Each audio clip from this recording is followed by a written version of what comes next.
Merci beaucoup. Donc, j'ai dit ceci. Le président de la République a fait plusieurs discours. Type de discours, il dit que nous voulons que le Congo soit uni. Et il ne veut pas de terrorisme, il ne veut pas de quoi.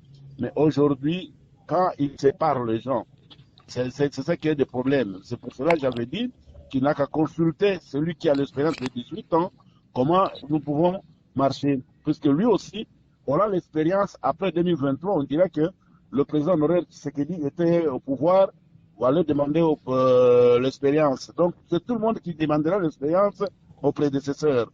C'est pour cela, si le président angolais a parlé dans le même sens, quitte à lui, avec ses conseillers, de chercher comment voir le président Kabila et parler avec lui pour que le Congo puisse marcher.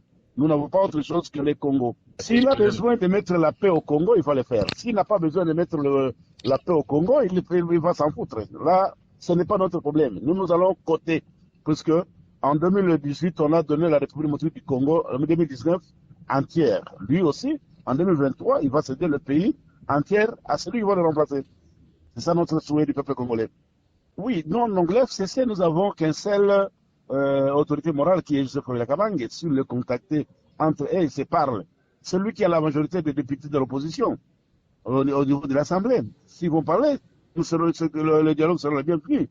L'objectif est de mettre notre pays entier pour que le peuple congolais se réjouisse. C'est pour votre information. Ce qui est drôle est que l'Union sacrée, ce n'est pas une plateforme électorale. Joseph Kabila, président de la République, il a dit, mon premier gouvernement, c'est le 5 chantiers. Est-ce qu'il avait obligé tout le monde d'entrer dans le 5 chantiers? Non. Il avait son plateforme qui était la majorité présidentielle. Modernité, la modernité, deuxième mandat. Il n'avait pas obligé tout le monde d'être dans la modernité. Mais c'était une autre plateforme, l'FCC. Mais ici, maintenant, c'est une confusion. On ne sait pas l'union sacrée. C'est la plateforme électorale ou bien c'est la vision de l'État. C'est à vous de définir ça. Essayez donc je vous fais un témoin. Appelez 10 députés différemment et demandez-les, même 100 députés différemment, demandez-leur la vision de l'État c'est quoi. Ils vous diront que c'est l'union sacrée. L'union sacrée c'est quoi? Ils vous diront que c'est la vision de l'État, c'est tout. Est-ce que la vision définit quoi? C'est le souci des députés, puisqu'en général, avant que le chef de l'État puisse s'engager avec les RC, il devrait consulter le parlementaire qui devrait analyser des textes. Mais les textes n'étaient pas appelés. Mais la population qui nous ont mandaté le pouvoir préfère que nous puissions parler et mots. C'est pour cela que nos collègues ont initié le problème de la session extraordinaire pour que nous puissions avoir les documents ou pas. Si le président de l'Assemblée accepte et le président de la République accepte la session extraordinaire, nous sommes prêts. C'est pour la nation. Nous n'avons pas nous avons la République du Congo comme notre nation. Nous ne sommes pas consultés. D'abord, vous-même, vous êtes toujours permanent au niveau du Parlement. Si vous pouvez me rappeler, laquelle date nous avons parlé de ça? Aucun. Une fois, nous ne sommes pas débattus sur ce point. Donc, c'est pour vous dire que le président de la République a fait lui-même étant que première institution. Mais nous, la deuxième institution du pays, nous n'avons pas traité ça. Nous l'appuyons, c'est pour cela que nous cherchons nos collègues qui ont initié le problème de l'extraordinaire. Hein? Donc c'est pour traiter d'abord ces dossiers, connaître ça. Si vous le lisez, vous allez comprendre que c'est un problème. Même la sortie, c'est un problème, c'est mitigé. Puisque le jour que vous allez demander au retrait, ils vont traiter pendant au moins 12 mois. Et 12 mois, tout ce que notre président a promis, on doit continuer à le faire.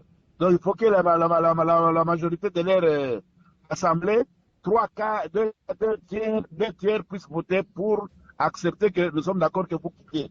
Et s'ils n'acceptent pas, ils vont continuer. Donc c'est pour dire que nous nous sommes coincés, donc l'accord de recours. On avait légué ça. On avait légué, puisqu'on ne devrait pas être sans vacances pour s'afficher notre base. Nous avions légué qu'ils puissent ajouter tous les 15 mois et tous les 15 jours qui arrivent. Donc c'était ça. Mais ça n'empêche pas de faire l'extraordinaire pour que le chef de l'État nous envoie les documents sur lesquels il avait signé et que le parlementaire puisse voter pour être d'accord avec la population. Nous dépendons de ce que notre population cherche. Nous ne dépendons pas de nous-mêmes. Nous sommes les mandatés de notre population. Oui, il n'a jamais touché son argent. Mais nous n'avons pas regretté Joseph Kabila Kabange c'est un cultivateur. Il a de matembele pour manger, il a des feuilles de manioc pour manger, il a des manioc pour manger. Ce qu'il fait aujourd'hui, Joseph Kabila Kabange, c'est constitutionnel et que lui aussi, en 2023, quand il sera remplacé, pour lui aussi, il n'aura pas cet avantage. Ils n'ont pas beaucoup regretté. Si cet avantage, il aura, même celui qui viendra après le président Tshisekedi, va lui payer. C'est un droit. C'est un droit. Oui, ça a été voté par le Parlement. Pour casser ça, il faut que ça retourne au Parlement. Ça n'a pas encore retourné au Parlement jusqu'aujourd'hui. Or, c'est le Parlement de l'Union sacrée. On ne connaît pas si c'est la vision ou bien c'est le quoi, c'est le charte de campagne électorale.